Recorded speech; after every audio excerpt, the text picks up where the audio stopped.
The Edmonton Oilers, they host the Vancouver Canucks in a Pacific Division rivalry, looking to bounce back from their opening night shootout loss to the Calgary Flames. Edmonton Oilers, Vancouver Canucks coming up down at Rogers Place just after 8 o'clock. But first, this is the Oil Stream, GCL Diesel Oil Stream pregame show live right here on Edmonton Sports Talk, your clear choice for Edmonton Sports, presented by Play Alberta. Thank you to everyone for tuning in across the Edmonton Sports Talk audio streams at edmontonsportstalk.com. Tune in, iHeartRadio, Apple Music. Those watching on YouTube as well. Matt Iwanyk in for Tom Gazzola as he's on the sidelines right now at the Commonwealth Stadium as the Edmonton Elks are battling the Winnipeg Blue Bombers, looking to keep their playoff hopes alive in a huge play as we're about to come on the air. We're a little late because I had to wait to see what's happening there. The Edmonton Elks up pretty big right now on the Winnipeg Blue Bombers, and by that, right now, knocking on wood, it's of that 14 points plus that they need for the tiebreaker spot. I'll keep you updated on what's happening there, but we will have the Green and Gold post-game show coming up as soon as this game ends with myself and Jay Milne right here on Edmonton Sports Talk. Joining me on the show today, as he will be doing all season with Tommy. Oh, Tommy will be back for post-game show. I should also throw that out there. But Benny Thomson with us here. Benny, how are you doing on this Saturday? Doing great, man. Doing great. I'm excited for a big game tonight. This team in, well, I can't just say just in blue, but tonight they are in blue. The Oilers, they need to bounce back after a disappointing season opener, and they get a good opportunity to do that against a team that they don't like very much in the Vancouver Canucks. So I'm excited to see it. They do not like the Vancouver Canucks. No. This is going to be a fun game to be down at Rogers Place for people there. It's always a great time. Like, there's going to be quite a bit of Canucks fans at Rogers. Sometimes for a select few, it brings out the worst in both sides. Yep. But for the most part, it'll bring a great atmosphere. We'll have a nice vibe down at Rogers Place. And for Oiler fans out there, they're hoping that this is a big one for the Edmonton Oilers before they head off on a bit of a road trip. As I said, the GCL Diesel Oil Stream pregame show brought to you by GCL Diesel, providers of the best diesel engine components around, from turbochargers to injectors, fuel pumps to sensors. They're the critical engine component experts, proud to serve Edmonton and Northern Alberta for over 50 years. You can join the conversation. Text us, 780-218-9999, or you can jump into the nasty chat. Oilers 0-0-1 to start the year. The Vancouver Canucks 1-0-0 after they beat the Calgary Flames the night after the Edmonton Oilers fell to the Calgary Flames. So the Oilers doing the Canucks a favor by giving them a tired Flames team, if you will. On the show today, we will game changers. Matt Kassian, he'll join us in about 7 minutes' time. We'll head into the Oiler locker room. Chris Knobloch, we'll hear from him. We'll also hear from the starting goalie for your Edmonton Oilers tonight. And if you don't know who that is yet, before I even get to the lineup, it's Calvin Pickard. Calvin Pickard's the starting goalie, so there's clearly going to be a conversation that comes from this. But before we get there and throughout the rest of this show, it's the question of the night. And Benny, what do you got for us? All right, my question of the night is, does Trent Frederic prove that he is capable of being on that top line and last past this game tonight?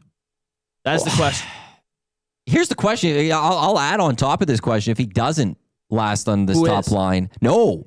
Oh. How concerning is that? Okay. He's got an 8-year contract. That's true. Very, very true. Now, again, 8 years, so there's a long time to playing here. I guess the part of this I would say is 2 games.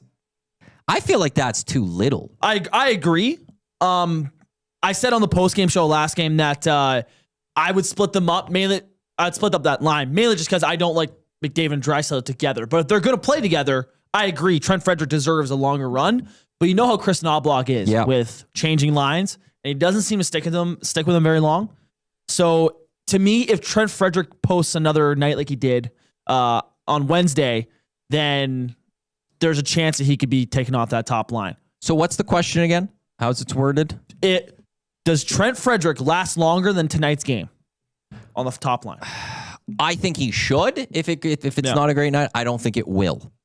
Yep. That will be my answer to this one, especially when Roslovic is coming to town. Naturally, there's going to be changes to a lineup coming because of that. So is that a reason to do a little bit more? Stephen Wolashin and the Nasty Chat, Frederic's going to get 5 to 10 games no matter how tonight's go. Ooh. I wish I could agree with you, Stephen, on that one, but to wonder, when have we seen that from Chris Knobloch? When have we seen that from really any Oiler coach in the McDavid-Draisaitl era, where they've allowed that line to fully develop or get that player to going and maybe seeing, okay, well, it's going to take a couple of games. Yeah. So I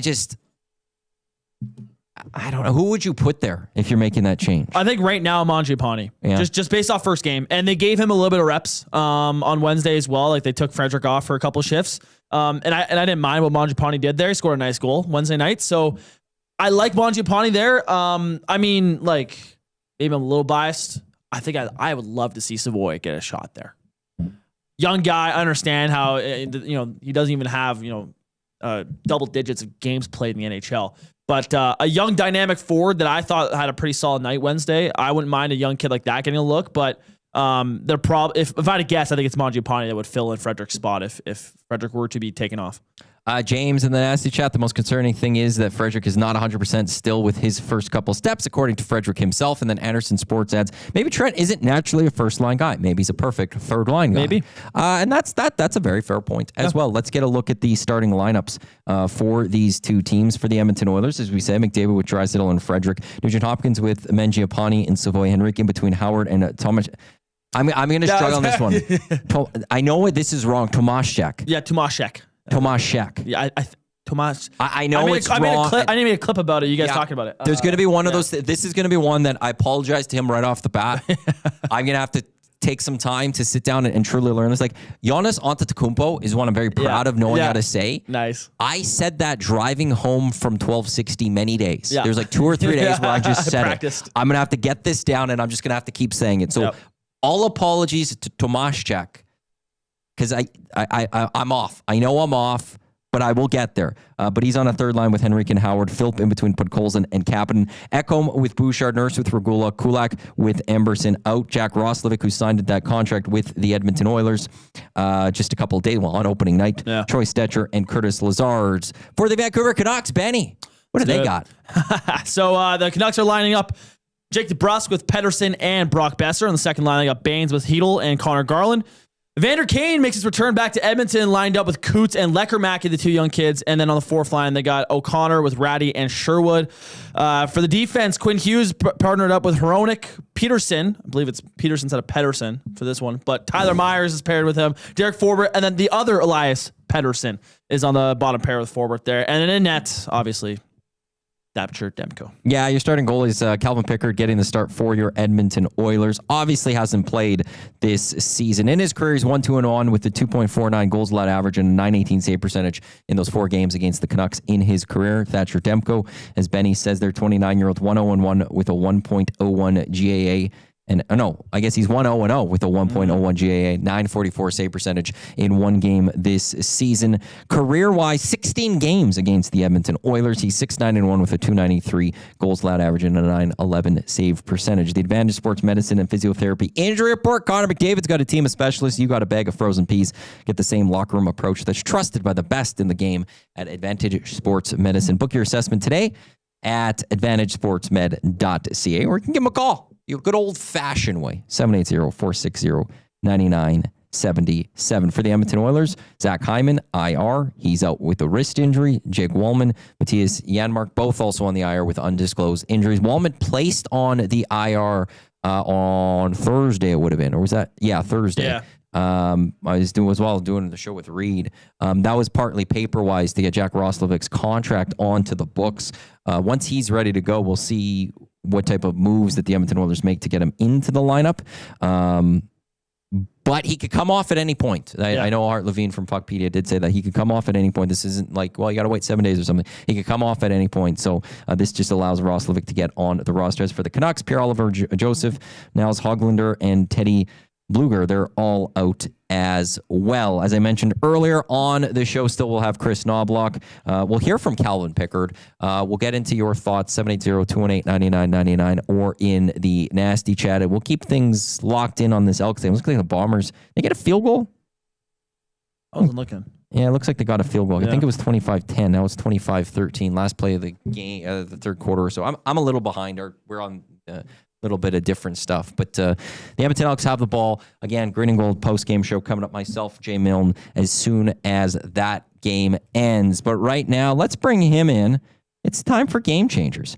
which is brought to you by Damon Bunting Real Estate. Matt Kassian will be joining us here. Damon Bunting has been a consistent top-producing realtor in the greater Edmonton area for over 17 years. He and his team would love to help you find the right home or make the move from your current home. Community-driven, he understands what it takes to make a difference in our city. Check him out at DamonBunting.com or visit his Instagram, Damon Bunting Real Estate. Cass, how are we doing on this Saturday night? I'm good. Yeah, a little Elks game on the TV, and then we're going to switch over here right away to a little bit of little Edmonton Oilers hockey. So we're good. I'm still recovering from Tommy getting me sick through the microphone with his spit. Somehow it leaked through the airwaves, and so I'm still a little bit raspy, but we're almost there. I'm almost Tommy. back. That Tommy. Yeah, I will say this: the Elks. know. I don't want to jinx anything. I'm just going to knock on wood for this. Right now, they have the lead. Yep. The Oil Kings got the victory 4-1 over Moose Jaw today. At this moment in time, things in the city of Edmonton are trending the right way. Hopefully, I didn't just jinx it by saying anything. But we'll see how this Elks game ends. But if this game ends in a good way, I just think right away it's over. Oilers going to win. Trifecta. It has to. They have to. Work, right? They have to. You can't be the team that lets the city down. No, not on October 11th. Exactly. Of all nights. Saturday. October 11th is a sacred day in the city of Edmonton. It's so important. Oh, always will be. Let's get to game changers. And for the Edmonton Oilers, quick switch. Game changer number one. Well, I got to do it. He doesn't know I'm going to do this live. He doesn't know I'm going to do this live, but I have to bow to the greatness, to the wisdom, to the fortitude, to the testicular fortitude of one Joaquin Gage, who said, and I almost quote / paraphrase, they will absolutely start Calvin Pickard on Saturday. I did not think that there was any chance that they started Pickard on Saturday, tonight. Of all nights, October 11th, I did not see them starting Calvin Pickard, but Calvin Pickard gets the net. We all saw the blunder, and it was a blunder, a massive blunder by Stuart Skinner against the Calgary Flames to tie the game. Now, that doesn't lose them the game. They still have what felt like 80 shooters in the shootout, and only one of them maybe scored, maybe two. I don't know. The shootout went on a million years, and I was 100 years old by the end of it. But Calvin Pickard gets the net. Stuart Skinner was just okay. Can't really blame him on the first two. Horrible goal in the third one, and Calvin Pickard is right in. Now, it's interesting that this happened this quick, because I thought he had a little bit of leash. I thought he had a couple of games. I thought they were going to give him some time here, but pretty apparent they're not going to. And I wonder if this is a message. And if you look at some of the moves that they made, and with Ingram, for example, as well, where they're looking at this going like, we're not going to wait around on this. We're not going to wait around. We're not going to accept anything less than greatness here, or goodness at the least from a goaltending standpoint. But that was a really quick switch. I did not anticipate that Calvin Pickard was going to be starting in net, and we'll have to see how he plays. How does a team play in front of him? Now, the team was really good on the first 30 minutes against Calgary, and then they struggled, and we'll see how they play tonight. But Maddie, I am shocked. Joaquin Gage is not, because he is the greater man. Yeah. Okay, save this, clip this one. Gager's going to want this on his first files. Yeah. Knobloch today, though, said this is a scheduled start, that they didn't want Calvin Pickard waiting too long between starts. And when you look at this month, next weekend there's a back-to-back. The weekend after there's a back-to-back. So clearly we know those games, there's going to be a split, Skinner one, Pickard the other. Do you buy that this is just that scheduled start? You're shaking your head no for those on the audio stream. You think this is just him salvaging, that's the message he wants out there, so that to take some pressure off of Skinner. But inside, this is no. You got to be better. I think so. You're not gonna sue him publicly, right? You're gonna say that it's a scheduled start, and who knows? Maybe there's a chance that it is. It's within the realm of possibilities. But as you said, there's a couple back-to-backs coming up. It's not like you were going to be waiting a month to get Calvin Pickard involved. So I kind of look at it and I go, I lean away from it being a scheduled start. I really don't think it was. What if Pickard wins today? Who's the starter against the Rangers? And I think that answers the question in agree. If he wins tonight and they go to Stuart Skinner, that to me tells me this was a scheduled start because now they want to get back to Skinner, allow him to get that back. But if he wins tonight and they stick with Calvin Pickard on Tuesday against the Rangers, that's not a scheduled start. Nope. No, and pretty indicative, wouldn't that be? And what the message would probably be is like, oh, well, you know what? He just had a really good game, so we're going to run with it. But, I don't know. I don't even know what they would say at that point. But that will be the what is it? What's it saying? The proof will be in the pudding. Yes. At that point, or in the stuffing, or whatever it is, Molesnica, halapshi, petishke, petehe, whatever wonderful Ukrainian dish you're having on Monday.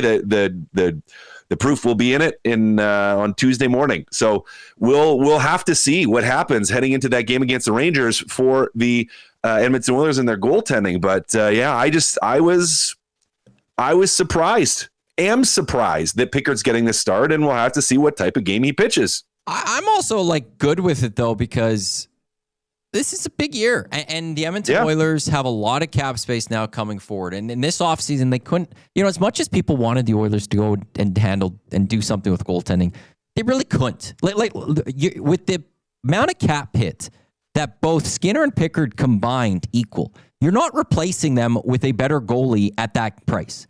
Nope. Not a chance. It was the hands were, and people could say I'm just making excuses for management here, but hands were very much tied going into this offseason. Next offseason, they're not, though. The 2026 offseason, they have the money.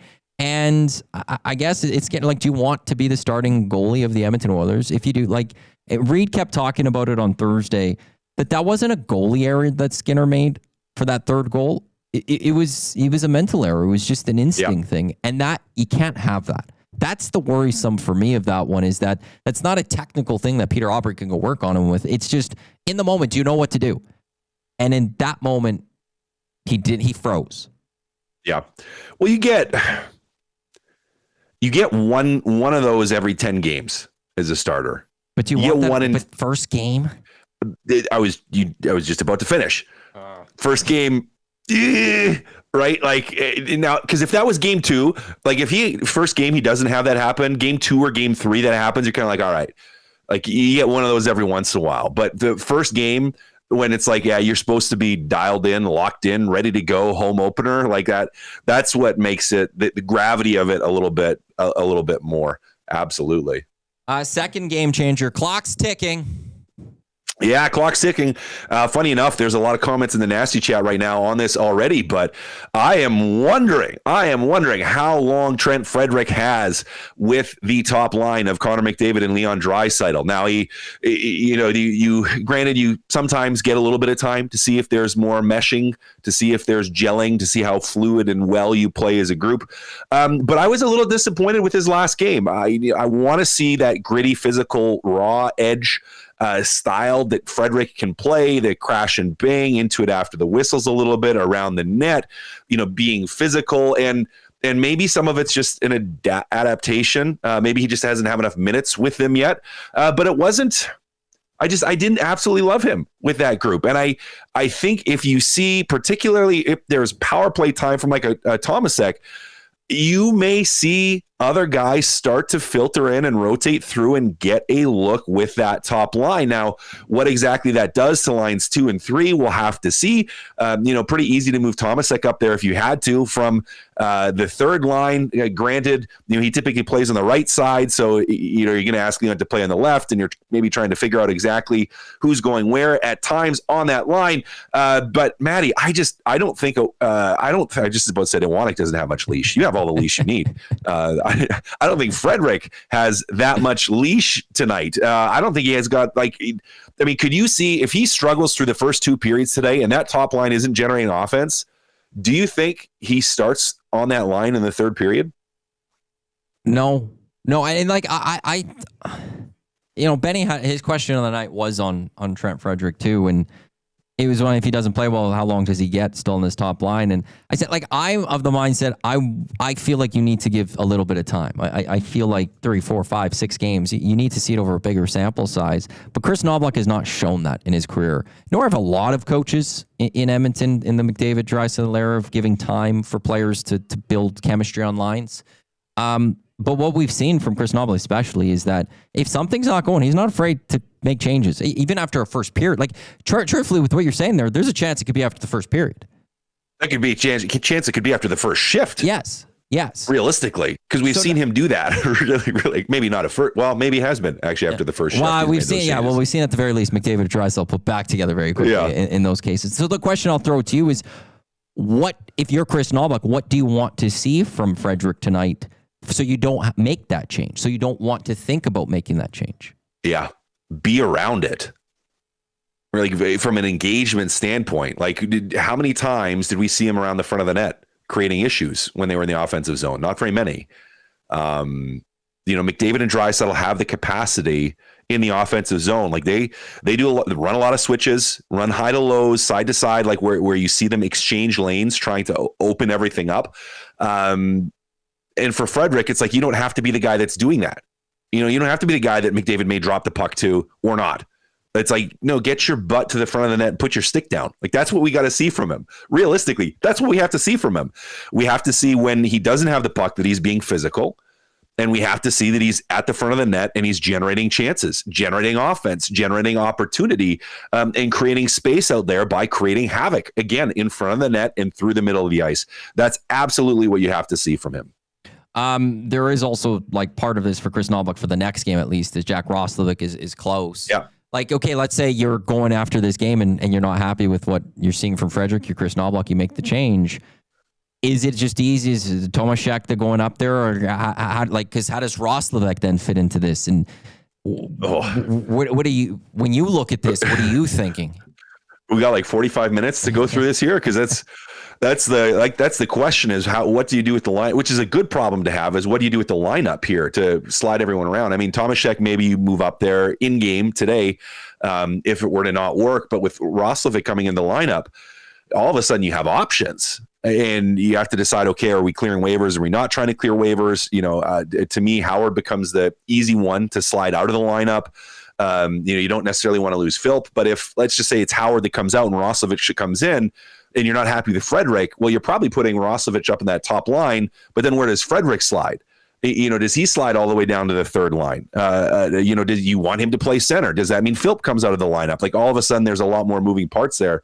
And I don't know exactly what the answer is if that were to happen. Now, in a perfect scenario, Frederic, McDavid, and Draisaitl are absolutely fantastic today. And all of a sudden your third line, like, let's say you have a third line even of like a Tomaszek, Henrique, and Roslovic. Like, it's not too shabby of a third line, or being able to move one of those guys up and have Frederic now on a line, let's say of, Henrique and Howard, or Henrique and Tomaszek. Like, you have so many options, which is why it's just crazy from a depth standpoint and a contract dollar standpoint. You're able to get them a ton of flexibility, but hard decisions to make because you have quite a few different looks you could go for. We have Matt Kassian here with us, our game analyst for Game Changers for Damon Bunting, and our final Game Changers point, momentum.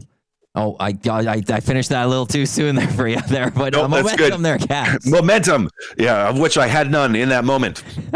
Yeah, well, you got absolutely, I don't want to say you got absolutely crushed against Calgary. You still got a point, but you had all the momentum, and then you tripped over your own 2 feet. Right, like you allowed Calgary to steal all the mojo in a matter of a minute or two, based off of an unlucky bounce after a player that's a veteran player tries to go 1-on-3 by himself and dipsy dangle instead of just driving the puck wide, carrying it in, holding it because everyone is changing. In Darnell Nurse, and then the unlucky bounce off Philp's skate. And then Calgary's right back in the game. There are always momentum changes inside of a game. Early in the seasons, sometimes teams haven't figured out from a personality and identity standpoint how to deal with it. And yes, the core of this team is the same. Yes, there's a lot of guys that are still here, but there's a lot of new guys that are here too. And that identity formation hasn't happened yet. And, you don't want to be a team that starts to get into that habit of struggling with momentum shifts inside of games, because they're always going to happen. There's going to be shifts in every single game. There's going to be moments when the other team presses. You're playing against a team of NHL players. Like, it's not like they're only going to do horrible things over there. Like, sometimes they do things that are good. Sometimes they have energy. Sometimes they make plays. Sometimes they're executing well. And how are you going to handle it? Well, we didn't see the Oilers handle it very well on against Calgary. They didn't. They flattened out. They were never really able to recover and regroup. And instead of sagging for just a minute or two or bending for a minute or two, it was like a sag for another 30 minutes. And yes, you had a couple opportunities. You had some power plays, weren't able to get the job done.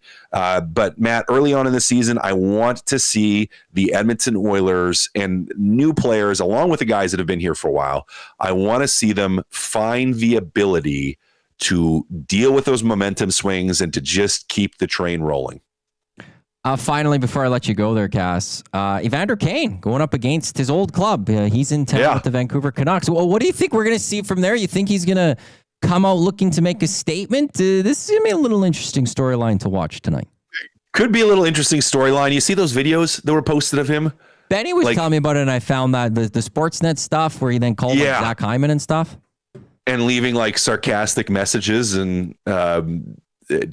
I mean, that kind of tells you a lot about an individual, a little bit. Listen, I would not be shocked if him and Frederick run into each other at some point. Oh, I would just leave it at that. And if I'm Frederick, and I didn't talk about this earlier, so I'm glad you brought it up. But if I'm Frederick and I'm thinking about being on that top line, and listen, Evander Kane, he is going to. Like, this to me is a game where Evander Kane's going to be at his best, because he's going to want to go and stick it to you. He's going to want to prove it. He's going to want to, he has a chip on his shoulder for this game. He's not going to be quiet. He's not going to just go away. You may have to deal with him. And Trent Frederick or Darnell Nurse are going to be the guy. Or who knows? Maybe Leon just has enough and cross-checks him in the teeth. Maybe not. Maybe it's Ragin' Nugent Hopkins makes his return to the Oilers. We haven't seen that maybe. in a while. Yeah, Cass, probably not, but maybe.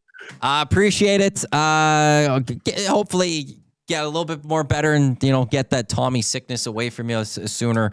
He'll be back for the post-game show, but enjoy the hockey game coming up, Cass. Thanks. You too.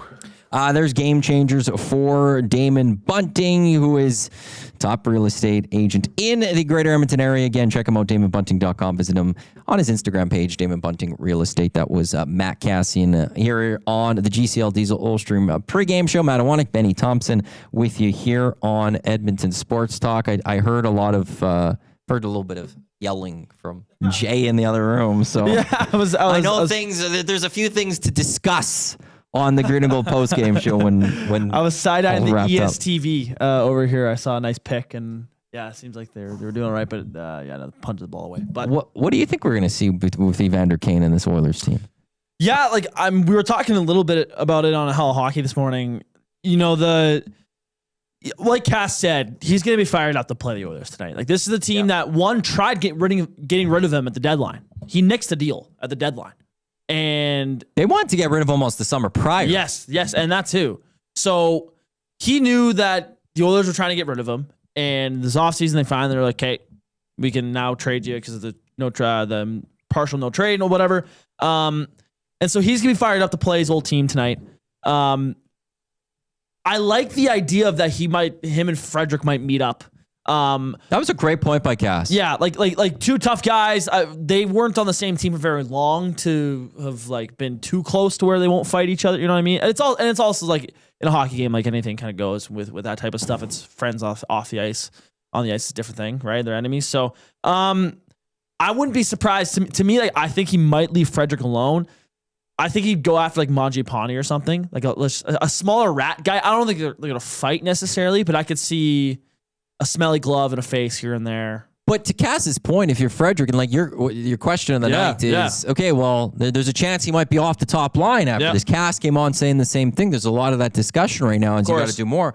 Okay, he's going to know that too. Yeah, he's going to know. Okay, I got to do something a little bit better to make my claim and have the coach not think about taking me off this top line.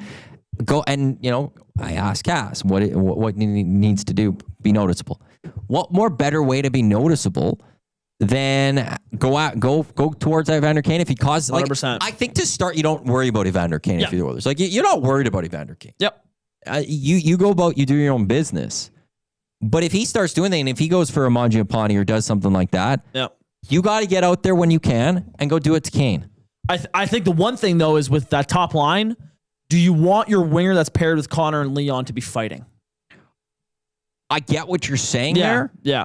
But we're already talking about the possibility of taking someone off that anyways. Okay. So for me, it's Connor and Leon. You can put anyone with them almost. Yeah, of course. I don't care who's there. Yeah.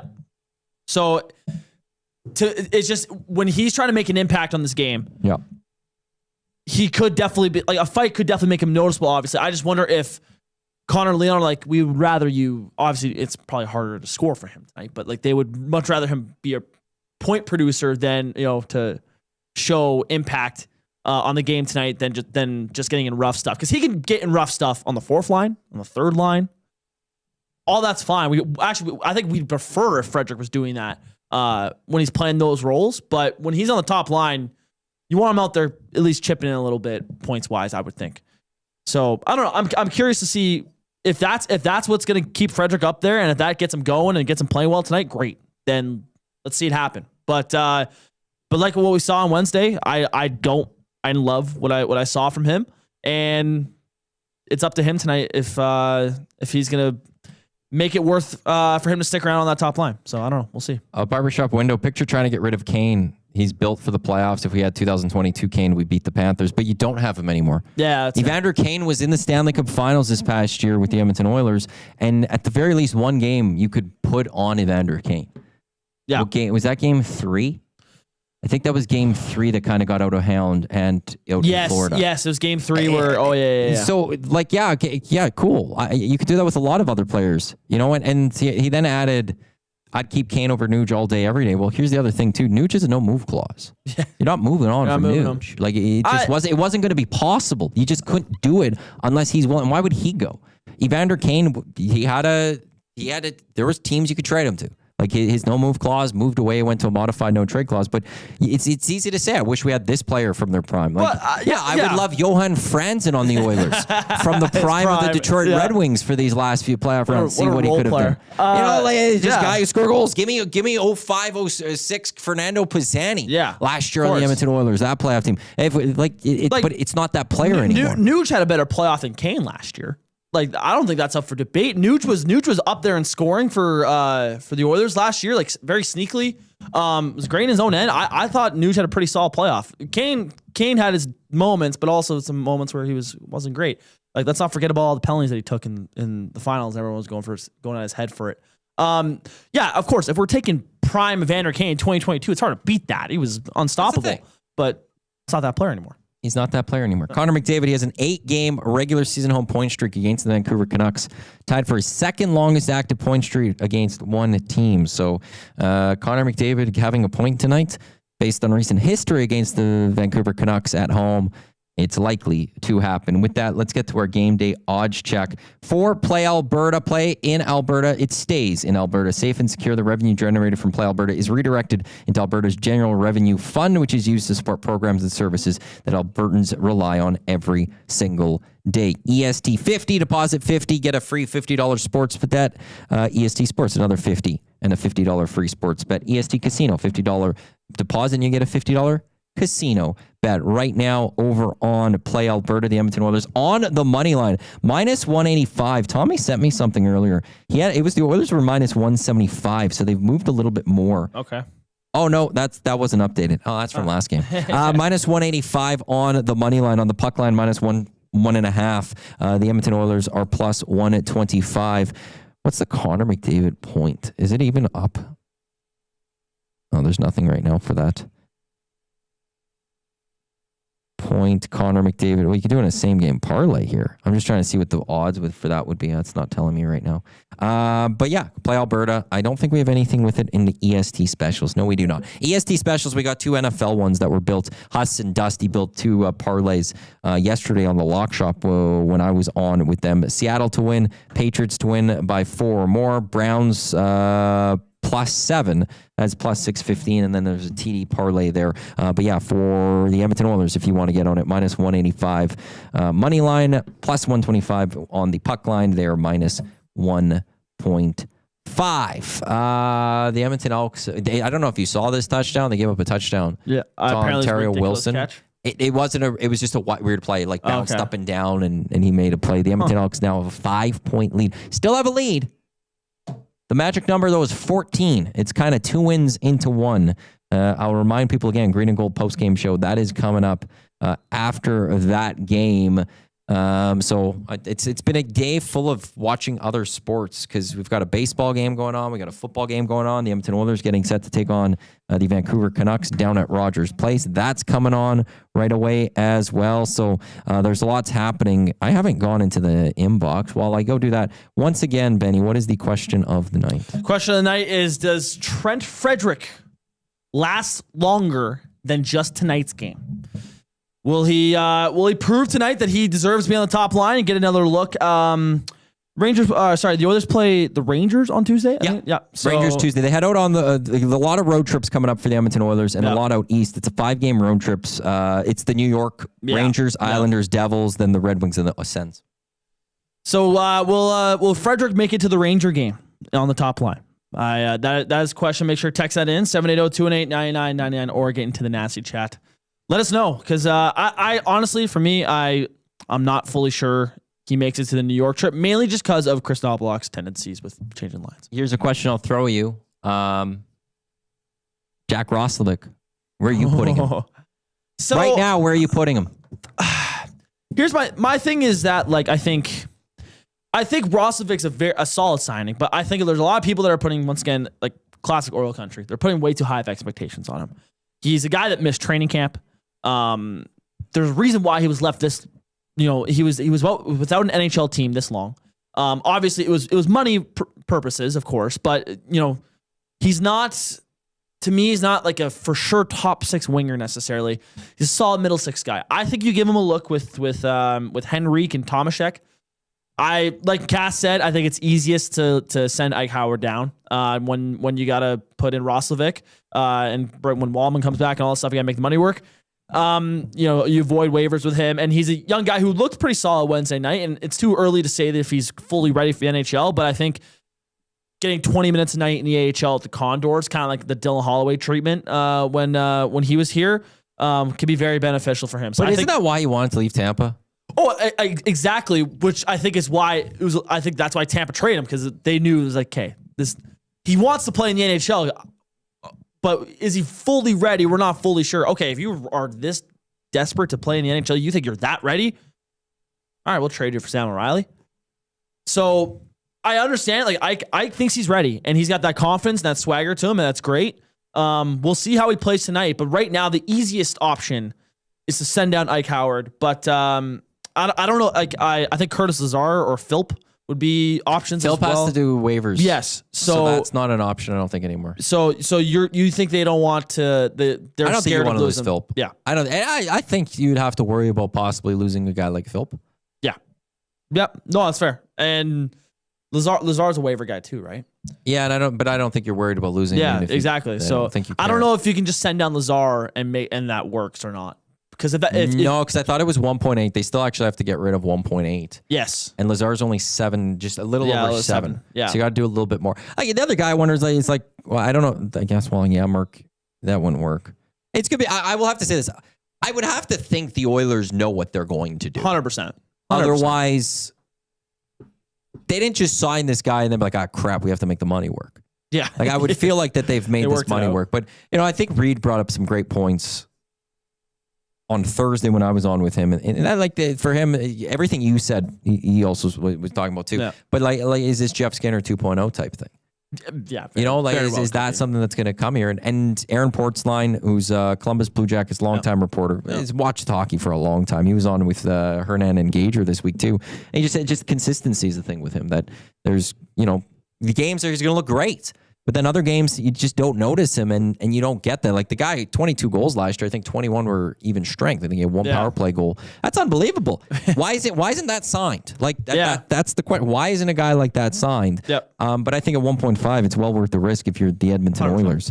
Wouldn't be hard to fully get rid of that. I believe there's a no move clause till the end of the month, and then it's a 14 no trade clause or something like that. Yeah, I think you could make it work. But it'll be fascinating to see what the Oilers do to try to get him in the lineup, and we'll see next week.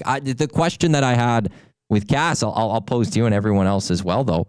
Okay, well, I'll start with this. Do you believe this is a scheduled start for Calvin Pickard? No. No. If he wins tonight, who starts on Tuesday? See, that was my other question. I was debating between which one I want to do.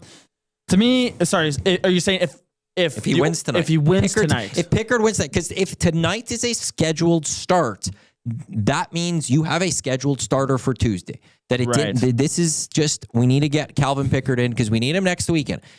You know then that if he wins, you're going to go back to Skinner. That's to me what a scheduled start does. You're scheduled to. You didn't schedule 2 games. You scheduled a few games if you're Chris Knobloch. Exactly. So it should be Stuart Skinner starting on Tuesday no matter what. It should be. But And that's where I'm fascinated if it's who's it going to be. He'd be basically admitting that he was lying if Pickard wins tonight. He starts Pickard on Tuesday because there's not a chance in hell that he scheduled Pickard for Saturday night in hockey night in Canada. And then the Tuesday's game right after. Yeah. Nope, like there's no way. Can't sit there and be like, I scheduled the first 2 games and that was it. And then after that, it was just going to go by something else. I'm looking ahead here. The Oilers do have a back-to-back next weekend, Saturday, Sunday games, afternoon ones. It's back-to-back weekends with back-to-backs. The weekend after too. Okay, well, so it's important for them to make sure that they're properly dispersing their goaltending starts. Yeah. I would. If I was like, look, if I'm starting this, the way I would have done it, guessed it at the start of the season. If we go back to Tuesday, I would have said Skinner gets the first 4 games. Yep. Then there's a split on that weekend. Skinner gets the Tuesday, Thursday. Split on the weekend. Skinner gets the Tuesday, Thursday again. Pickard's getting 2 games. Skinner's getting the majority of the rest. I would have never predicted that Pickard would have gotten a scheduled start tonight. That's why it's fat. If there's a loss tonight, you're going back to Skinner. 100%.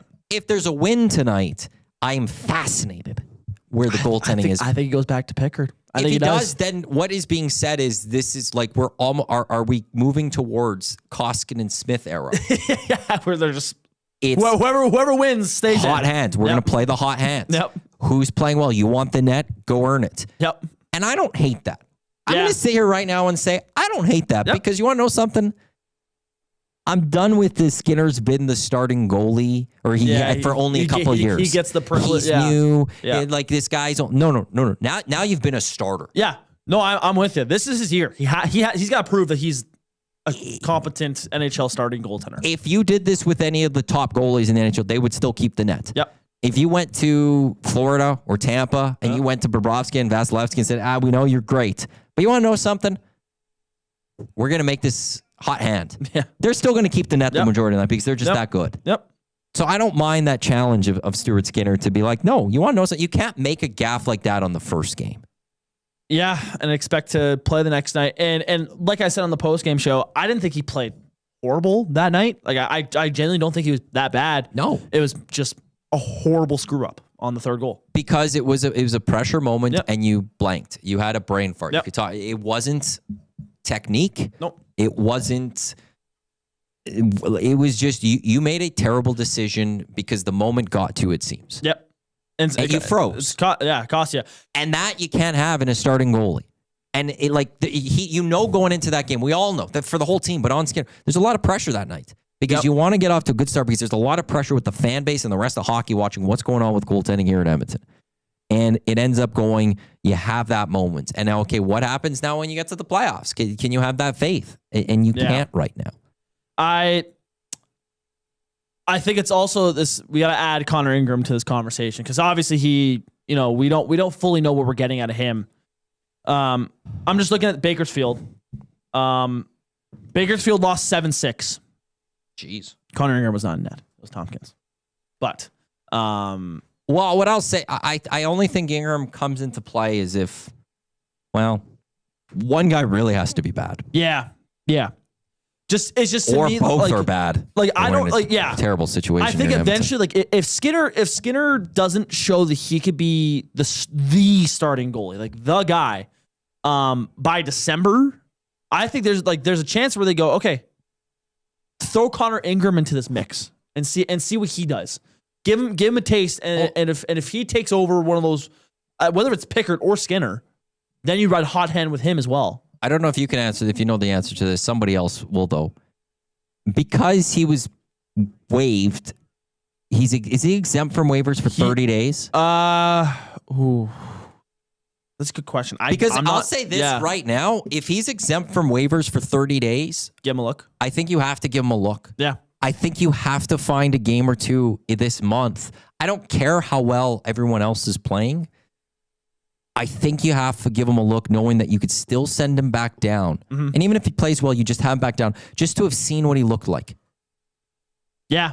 No, at like 100%. Like, he's the biggest wild card for this Oilers team this year. It's like you have no idea what you're getting out of them. You could be having your starting goaltender for the rest of the year.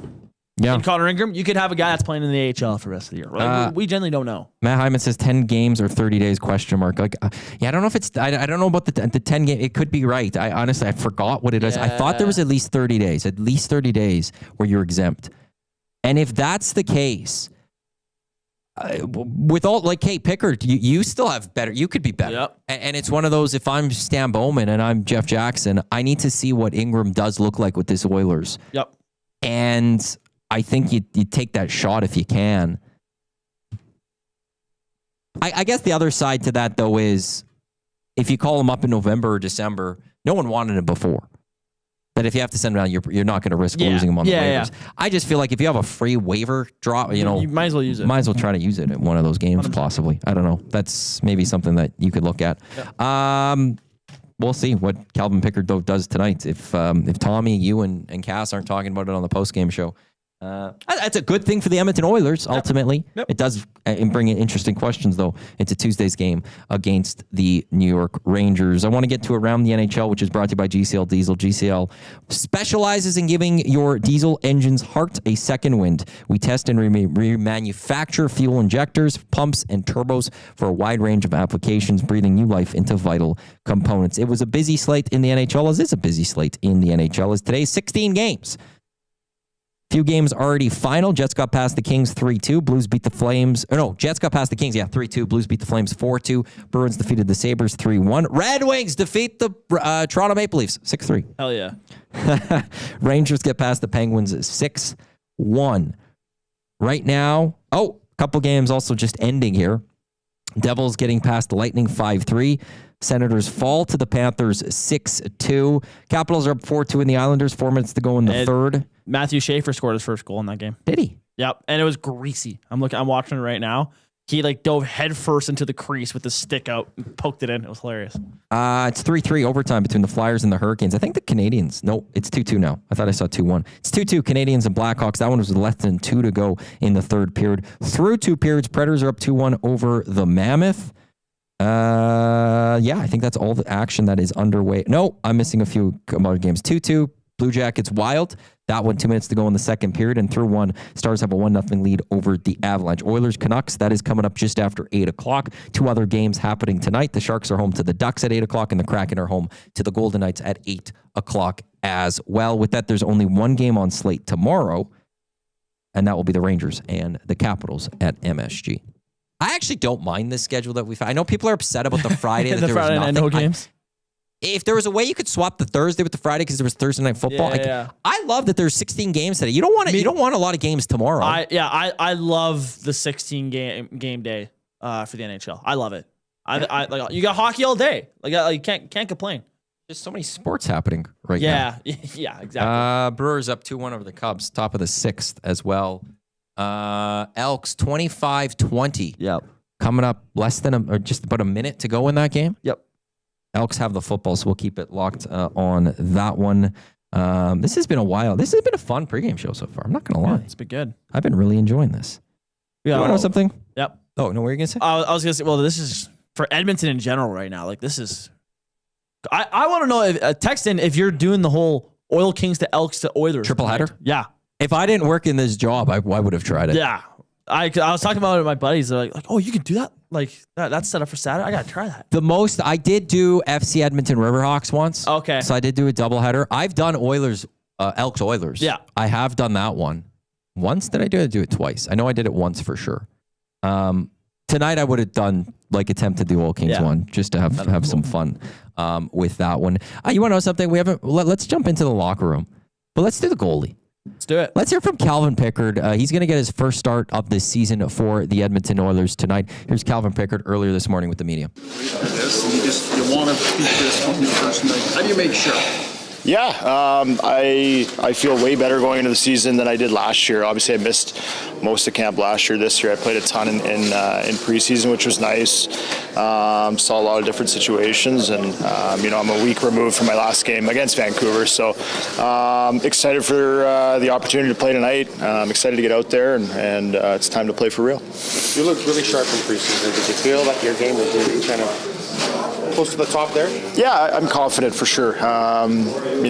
Pete's come in and tweaked a couple things, and it was definitely time for that. Just being in better position for more and more situations, not kind of selling the farm on shots all the time. So he's dialing me down really well. I'm seeing the benefit from it in preseason and practice, and I'm looking forward to playing like that tonight. When you first came up, there wasn't a lot of wiggle room for you to have a bad period or bad game because it was. But now you're kind of established. Is that a different mentality? I guess like a bit more established. Is there wiggle room now? I don't know. It's you always have to be playing well. Yeah.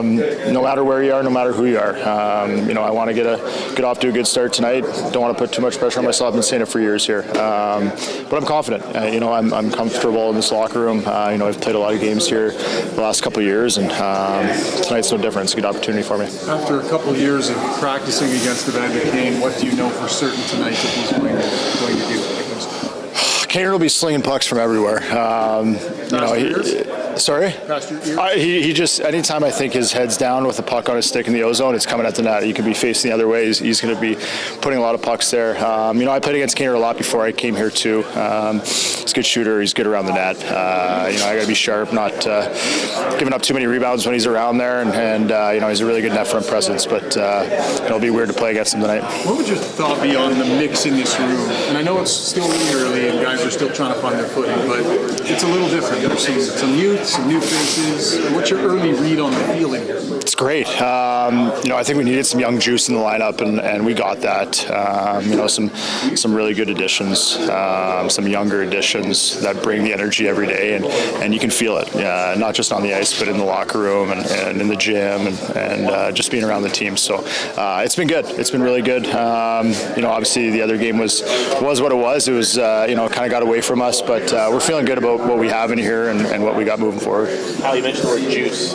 Does he still get that for first start of the season at like this time? Yeah, I do for sure. I think it's the most comfortable I've been in terms of a first start I've had in the last number of years. Playing the preseason helped that. I got 4 starts in the preseason, which was nice. And obviously being here, this is my 3rd year here, so I know what to expect. That being said, there's always a lot of excitement going into the first game of the year, and you definitely want to do well.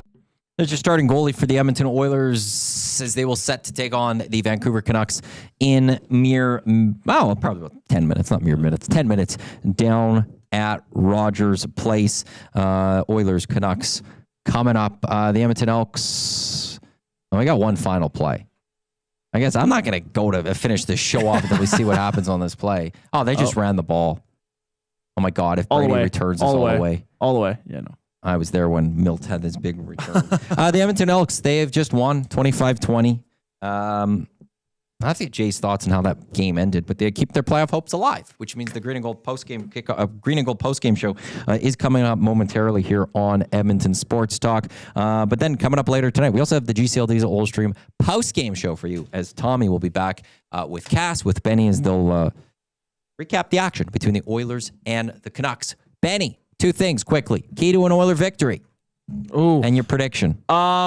Key to an Oilers victory is consistency. They started off hot last night, or on Wednesday, and could not keep a 60-minute game around. I know it's tough to say 60 minutes. Not every team gets to dominate for 60 minutes in a game, but I would just like a consistent. You come with pressure early, and you don't take the foot off the gas tonight. And then what was the second one you asked? Prediction. Oh, prediction. See, I predicted the Oilers to spank Calgary last time, and that didn't happen. But I got belief. I'll say the Oilers win 4-1 tonight. There you go. Attaboy. That's Benny Thomson right there. Thank you to everyone for tuning in to the GCL Diesel Oil Stream pregame show right here on Edmonton Sports Talk, your clear choice for Edmonton Sports, presented by Play Alberta. Coming up next here on Edmonton Sports Talk after a very short timeout while Jay comes in and I just get a few things ready. It will be the green and gold post-game show as myself and Jay will break down the Elks' 25-20 victory over the Winnipeg Blue Bombers. On behalf of Cass, Benny, I'm Matt. Thanks for tuning in to the GCL Diesel Oil Stream pregame show. Enjoy the hockey game for those that are watching that. Tommy will talk to you on the post-game show tonight, but just in a mere minutes, green and gold post-game show coming up right here on Edmonton Sports Talk. Don't go anywhere.